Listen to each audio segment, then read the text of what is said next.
Hi, folks, and welcome to this episode of the award-winning Legends of Sport podcast. I'm your host, Andy Bernstein.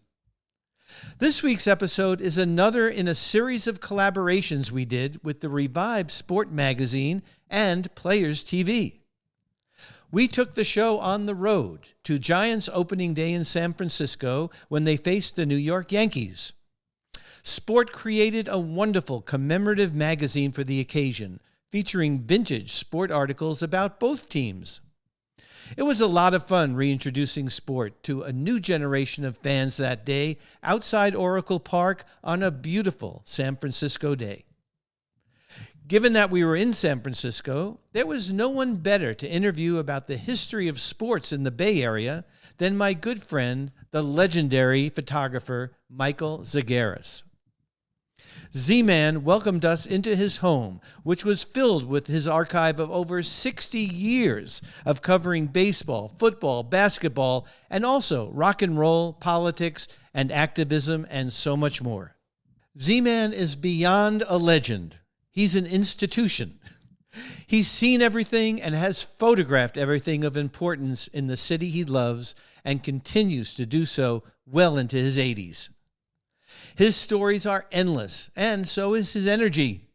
A great photographer and friend, it was a pleasure to chat with Z-Man on this episode. So enjoy my conversation with the one and only Michael Zagaris, and as always, folks, I'll see you on the backside. Well, I can't tell you what a thrill it is to be in the lair, in the house of Michael Zagaris, Z-Man, who I've known for I don't know how many years, but what a pleasure to be here and go down memory lane with you about your photos and your career in both music and rock in the Bay Area. Well, you know what? I'm glad you guys are here, too, for opening day. Yeah, crazy. Yeah, so we're here literally for opening day tonight of Giants against the Yankees. Let's go back in time here, Z. I want to talk about your music background, but also, being that it's baseball time, when did you first start shooting baseball? Do you remember how far back that was? For real? Yeah. Probably doing it. 1972. Yeah. Because I'd been shooting music, but I'd been missing sports that I played. Yeah. You miss the clubhouse, miss hanging out.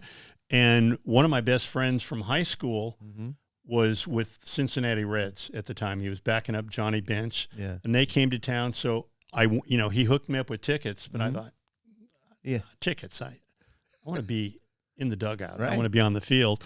So I brought a camera and started shooting. And now I was in the right place at the right time. Great. Yeah. The Giants had a team photographer named Dennis Dupois. Sure, I remember Dennis. And Dennis and I started hanging out. Yeah.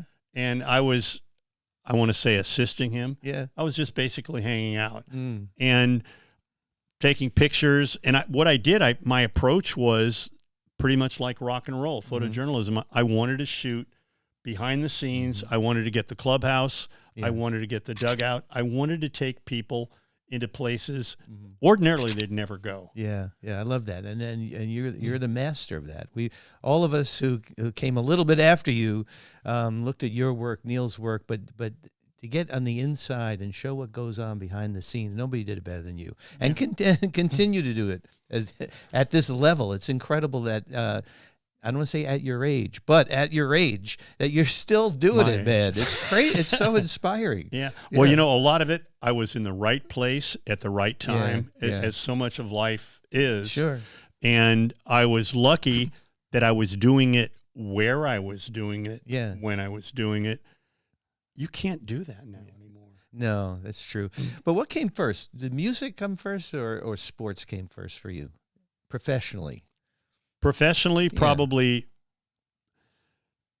I'd say equal because I started shooting music as a job, but I actually was shooting sports in high school. I'd made my own credentials and go down on the field. I think we all did that at one point. Yeah. And I did like football card type things. And again, in the early 60s, you could do that and get away with it. Oh, for sure. Now you'd be thrown out and maybe jailed. Probably jailed, maybe deported with this administration. But that's a whole other story. Yeah. Sudan, Rwanda. I don't. But to be in the Bay Area in the 60s, 70s, 80s, 90s now, I mean, with the amount of sports, and of course a couple of teams have moved since you started, but to have everything going on in Oakland with the Raiders and the A's and then the Warriors, I don't know where they played at that point, if they were here or Well, they started at the Cow Palace. they started at the Cow Palace, and they went over to Oakland. Now they're back. Sure. And then of course you had the Giants and the Niners. I mean, your history with the Niners is second to none. How many years with the Niners, Z?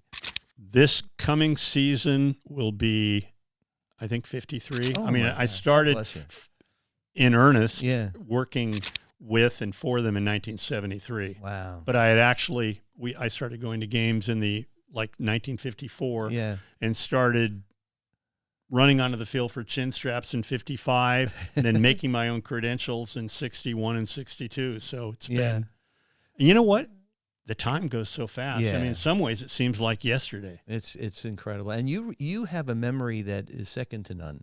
I mean, just before setting up to do this, and the times I've talked to you before, you remember things like literally like it happened yesterday. I don't know how I can't remember where I parked my car. You know what I mean? But you're remembering things in the locker room and the relationships, which you built your career on these relationships. Of the early things, my memory is actually much better. Yeah. And they say when you're younger, you're doing things for the first few times, the impression is really heavy. What I did yesterday, what I had for breakfast, I couldn't tell you. Exactly. I'm the same way. So let's talk about the Giants. You've seen so many great players, so many great eras of Giants, so many great rivalries, especially with the Dodgers. If you had to pick one era and then maybe one player in that era, who would you pick and what era would it be?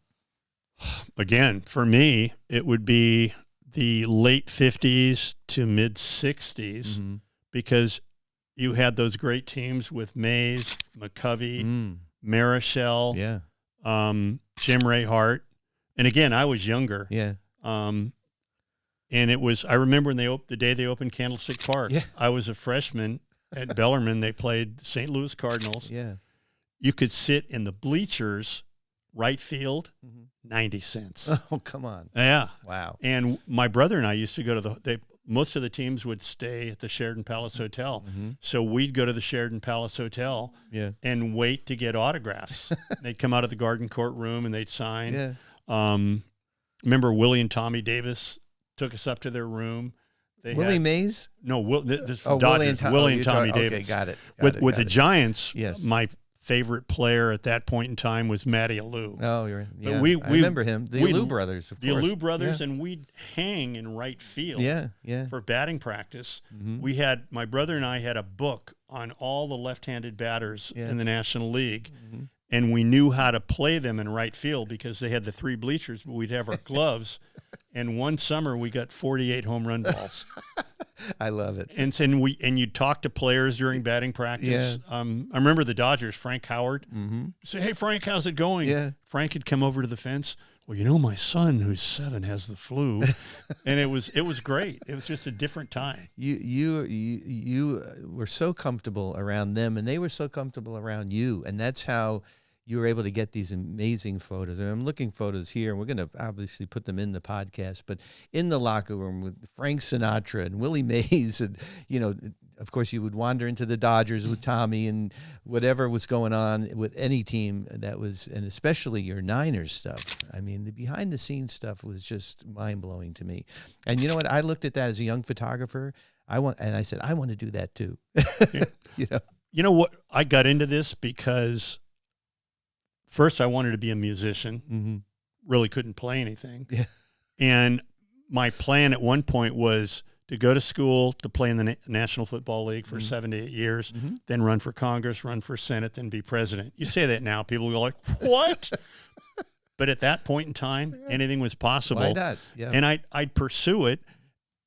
I started doing this because, okay, I can't play now. Yeah. I can't play in the band. I can't be in the bigs. The next best thing is to be a photographer.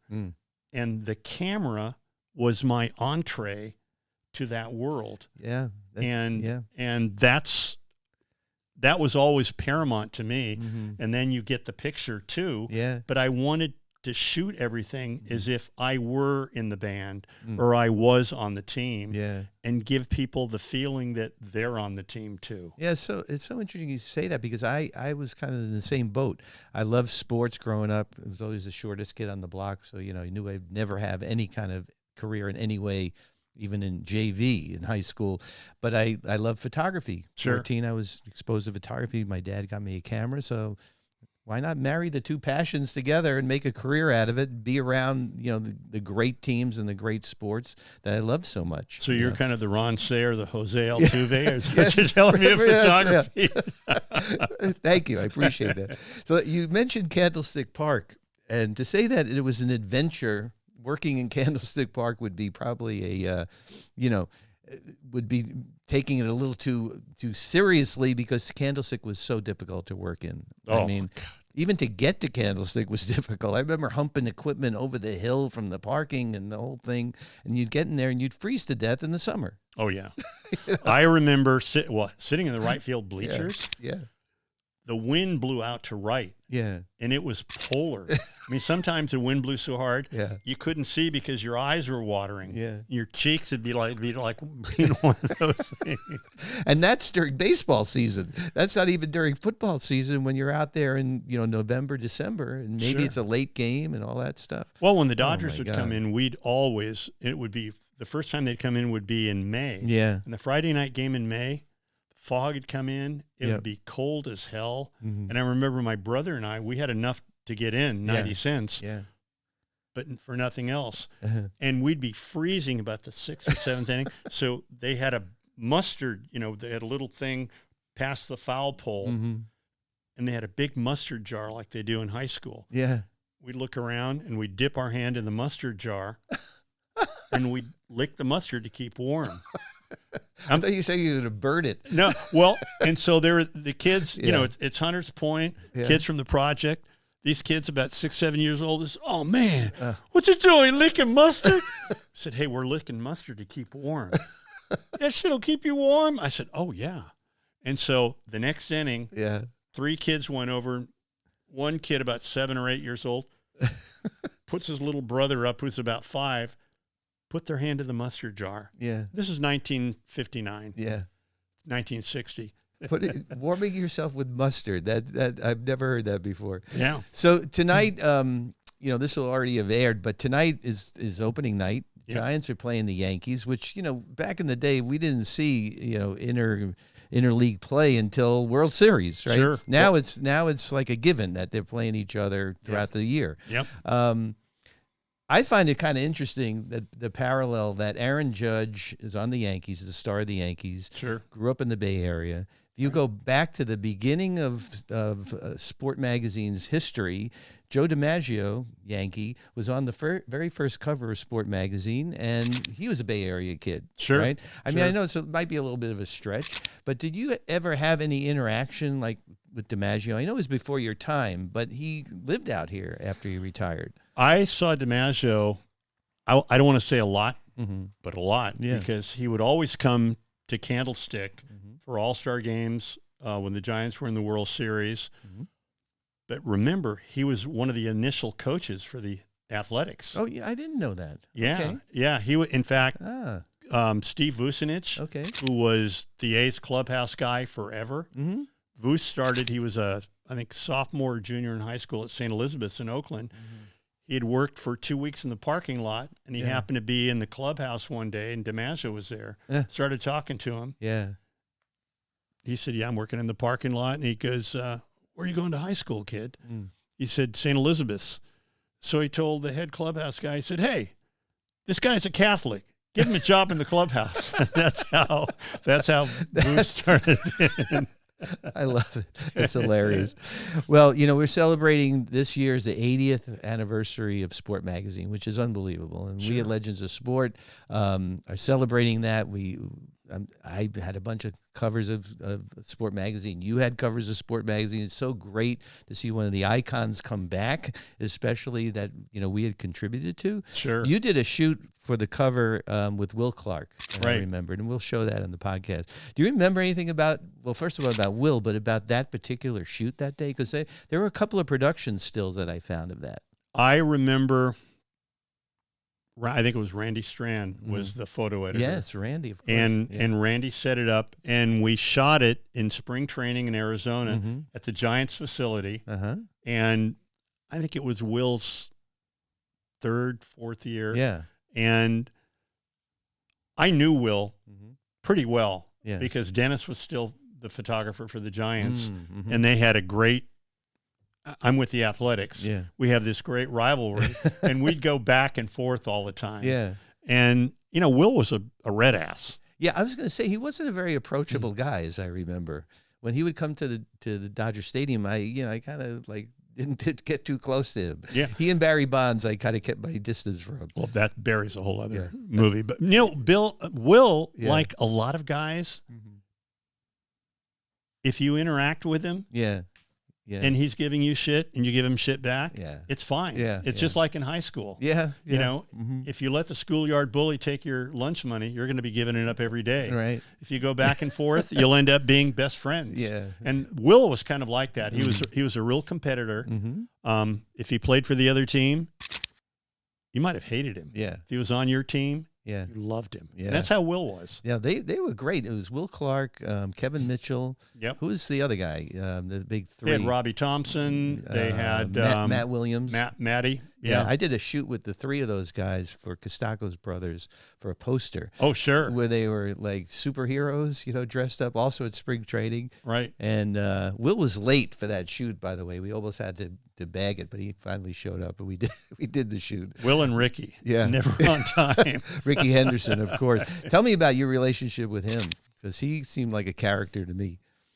You know what? I loved him from the first time I met him. Yeah. I mean, he was a character right out of a movie. Yeah. First of all, an incredible athlete, a great ball player in all sports. More than that, he was a raconteur. He was a natural comedian. And I would always try on road trips to sit next to Ricky, in front of him, behind him, or across the aisle, on the bus, on the plane. Yeah. If Ricky was reading the menu, you'd be on the floor laughing. It's kind of like hanging with Shaq. Shaq was the same way. It was never a dull moment with that guy. Yeah. Who never slept, by the way. I'd see him sleep on planes, like in between, on road trips, going from one city to the next, but never, he'd be out all night. Yeah. Come back and, destroy the next team. I don't know what his story was. So Z, let's talk about the parallels between shooting music and shooting sports. Because I've done, not even close to what you've done, but being on the inside with musicians and then being on the inside with athletes, is there a parallel there, or was there a difference? I've talked to Danny Clinch about this, and he had some really poignant things to say from his point of view. But what about yours? I thought, as different as they were in some ways, they were very similar, because to be on that level of a musician that's touring or an athlete that's in the show or in the NFL or in the NBA, you've got to be the very best of the best. And so you've got, on the one hand, innate confidence that's fueled by insecurity. Yeah. And yet they're all kids. And I always approached it like, I'm not chronicling it as much as I am part of this. And at that point in time, especially when I first started out, we were all pretty much the same age. Yeah. And we were having fun. Yeah. And I would try to come in as, okay, what are we going to do today? Yeah. And just go through and flow. And, it's funny. Most of the musicians I knew wished they could have been sports stars. I've had that conversation with both sides of that. Yes. Yeah. And the sports stars, oh, God, tell me stories about the Stones. I know, it's so funny. Oh, it must have been so incredible. Yeah. It's crazy. Whatever you are. They revere each other, Yeah. and, but, building the trust that you did, and you and I both know you get one shot at it. You get, if you screw it up after that first shot, or even at the first shot, they're not going to let you back in. No. They're not going to let you be backstage, in the locker room, on the bus, whatever it is. What is it about your personality, you yourself, Michael Zagaris, that people felt comfortable with you, that people let you into their inner circle? I mean, it's hard to analyze, psychoanalyze yourself. Mm-hmm. I think it was because I always treated them as my best friend or teammate, Mm-hmm. rather than, oh my God, Yeah. this is Willie Mays, or this is so-and-so. Yeah.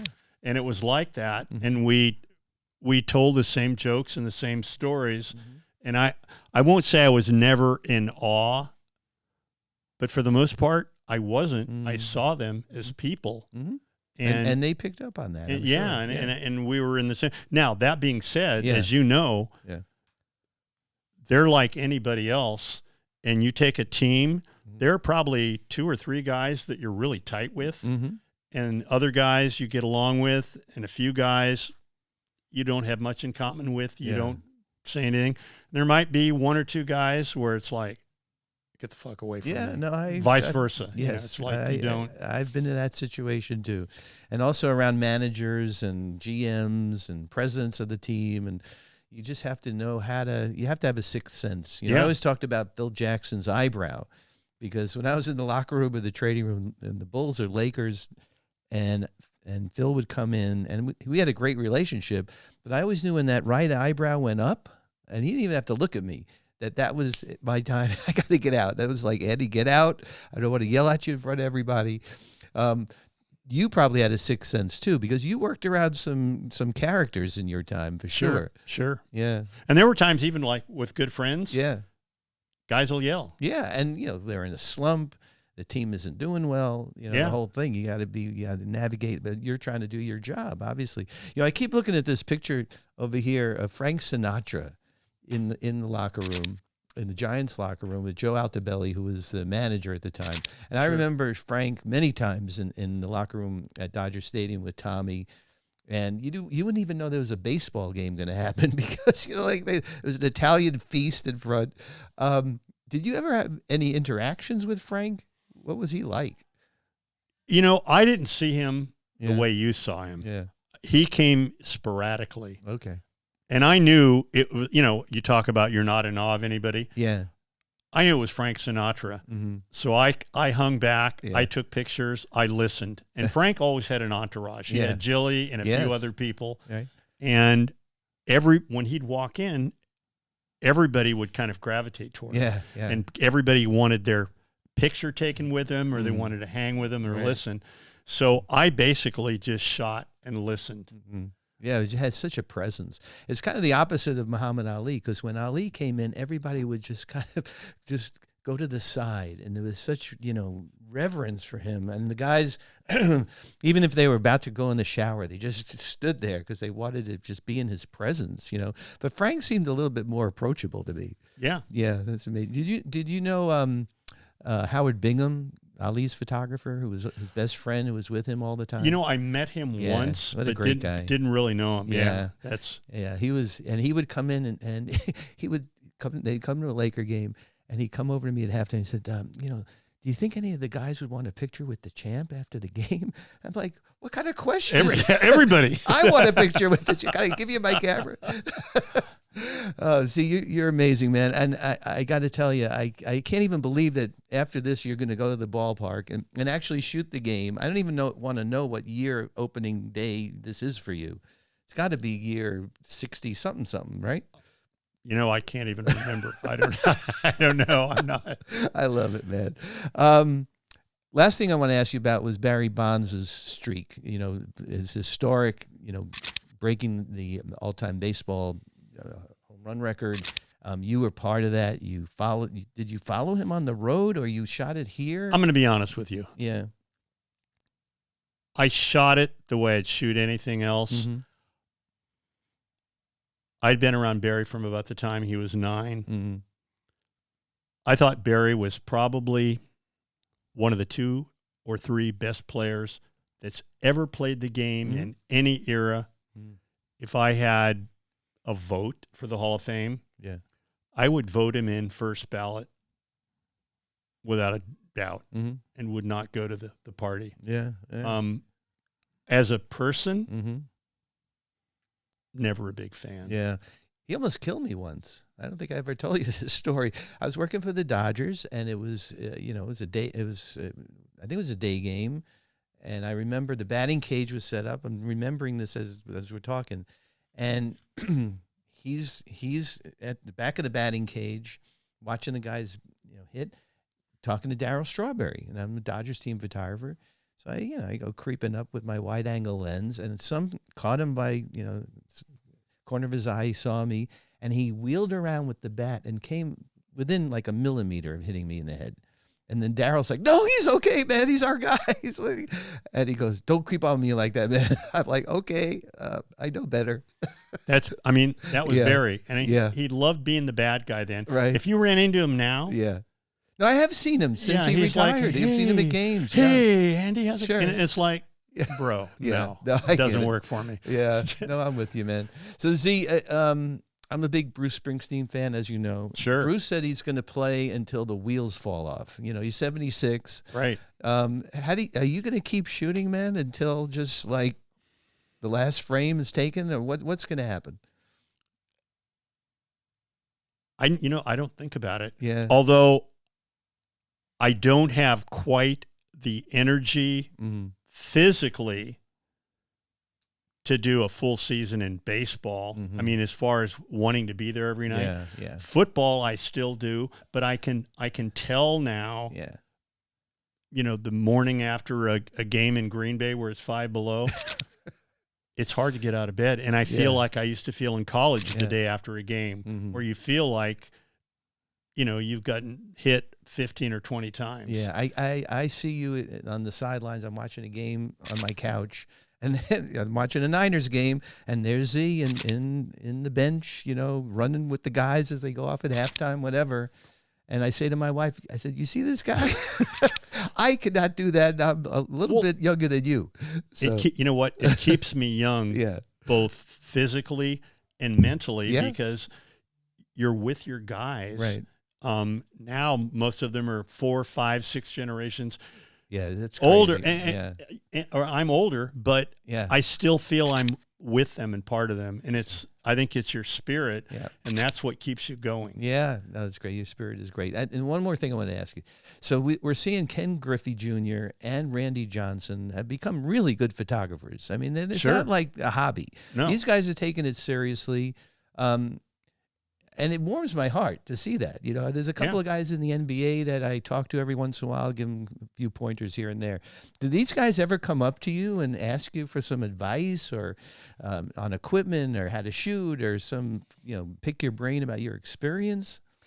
We basically tell stories. Yeah. Nobody picks my brain about equipment because Randy, for instance, he's got more equipment when he started out than I've had cumulatively my whole life. I remember before he went to Bangkok with Metallica, he posted something on Instagram where he had like 4 bodies and about 8 or 9 lenses. Yeah. I'm stripping down. This is all I've got. So I called him up and I said, "Hey, before you went to Thailand, posting all that, that pisses some people off." And he goes, "What?" Yeah. I said, "You've got more and better equipment than most professional photographers I know." Yeah. And he said, "Well, no, I didn't know that, and I'm not trying to make anybody feel bad." I said, "But it does." Yeah. And his work is amazing. His Africa work was outstanding. He just came back from Nepal or someplace. I don't know. Yep. Anyway, I could keep you all day, but thank you, man, so much for everything today. Great to see you. Got a big shout. We're just getting started. Are you tired? You're telling me we're done? We'll come back for part 2. Big shout out to your guy and my good friend, Brad Mangin, for setting this up. I mean, Brad's the greatest. He has single-handedly organized your archive to the point where probably you don't even know where everything is, but he does. No, you know what? He'll say, "Hey, I'm going to send you these pictures." That's what he did. Yes. And I said, "I don't even look anymore." Yeah. He knows. He knows more than I do sometimes. Yeah. And you know what? Whether he's helping me, you, John Shea. Yeah. He should be the go-to guy for every publisher. Oh, for sure. Every magazine Brad house. is an encyclopedia of photography for Yeah. sure, and a great And a great photographer in his own right. Yeah. One of the great baseball photographers ever. Well, so are you, and rock and roll photographer, football photographer. I mean, a great friend. Thank you so much for taking the time on a game day. And I should know better than to ask anybody who's working on a game day to actually sit down and do an interview. But I appreciate it, Z. Thanks. No, man. you know what? This has been fun, and Thanks, I mean, buddy. the biggest game of all, the game of life. Yeah. We're still playing that. Thank you, buddy. I love Thank it. you, man. Yeah. This was a really fun episode for all of us at Legends of Sport. Big thanks to Z-Man for making the time and for welcoming us into his home for this interview. We could have stayed and chatted all day, except he had the Giants-Yankees opening day to cover. He is truly an inspiration and going as strong as ever. Thank you, Z. Big thanks also to Z's archivist, our mutual friend and legendary photographer in his own right, Brad Mangian, for helping us with this interview and sending us the photos we were able to insert. Thanks to our collaborators on this episode, Sport Magazine and PlayersTV. We have more episodes coming with them, folks, so stay tuned. Thanks as always to our producer, Carlin Barker, and our editors, Sean Gosser and Addison Shao. And thanks everyone for joining us for this episode of the podcast. We absolutely love and appreciate all our loyal followers. Folks, please tell all your friends to subscribe to our YouTube channel, Legends of Sport, and of course our Instagram at Legends of Sport and my photography at ADB Photo Inc. Folks, please check out the discount link in our social media to our good friends at Mugsy. You know how much we love Mugsy's clothes, and so will you. And the discount link to our friends at You Should, the best way you should protect your skin for work, play, and everyday life.